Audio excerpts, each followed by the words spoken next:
कधीच करू शकत नाही.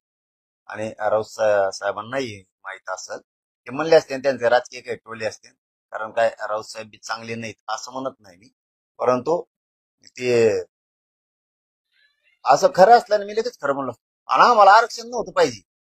आणि काय म्हणले पुढे, सर आरक्षण नव्हतं पाहिजे, मुंबईत काय करायचं होतं? हा, फक्त फडणवीसला घ्यायला होतं.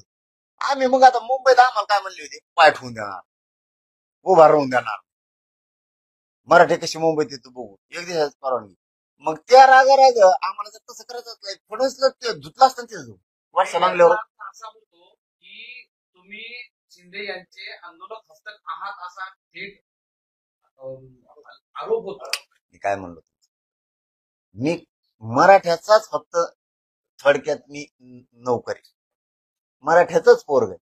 मी ना त्या राष्ट्रवादी दोन्हीला, ना दोन्ही काँग्रेसला, ना दोन्ही शिवसेनेला, ना दोन्ही भाजपला मी कोणालाच काय मोजित नाही कवाच. आपलं आहे ते रोखतो की माझा समाज माझ्या पाठीशी आहे आणि मी समाजाबरोबर आहे आणि मी रिझल्ट देतो समाजाला. यावेळेस शब्द दिलता, मुंबईत जाणार, गेलो. मी जर मुंबईत गेलो नसतो तर माझ्या एकट्यामुळं स्वाभिमान दुखला असता जातीचा, खाली बघावं लागलं असतं माझ्यामुळं. दुसरं सांगितलं होतं यावेळेस जेरच आणणार, जेरच आणणार. मी मी हळूहळू करतोय ते.